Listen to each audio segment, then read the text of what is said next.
मैं शशिकला उपाध्याय गुड़िया तिवारी के मधुर लोकगीत चैनल पर स्वागत करती हूँ। तो दीदी हमारी हमसे मिलने के लिए आई हैं, तो प्लीज़ हमारा ही रिक्वेस्ट इनके चैनल पर जाइए और ज़्यादा से ज़्यादा प्यार दुलार दीजिए।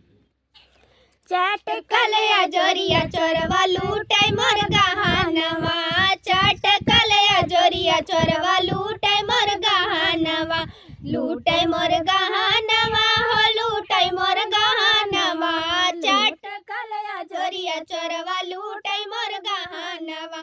ससुर के बोलाई ता ससुइया दुश्मनवा, ससुइया दुश्मनवा, अब के का बोलाई पियवा गईल मधुबनवा, अब के का बोलाई पियवा गईल मधुबनवा।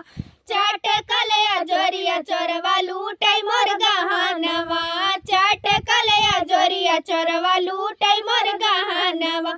जेठ के बलाई तो जेठानी दुश्मनवा, जेठानी दुश्मनवा, अब के का बोलाई पियवा गईल मधुबनवा, अब के का बोलाई पियवा गईल मधुबनवा। चाट कलया जोरिया चोरवा लूटे मोर गहनवा, चाट कलया जोरिया चोरवा लूटे मोर गहनवा।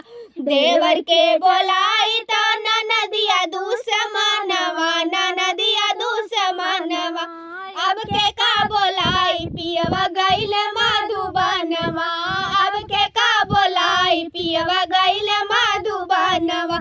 चाट कलया जोरिया चोरवा लूटे मोर गहनवा, चाट कलया जोरिया चोरवा लूटे मोर गहनवा।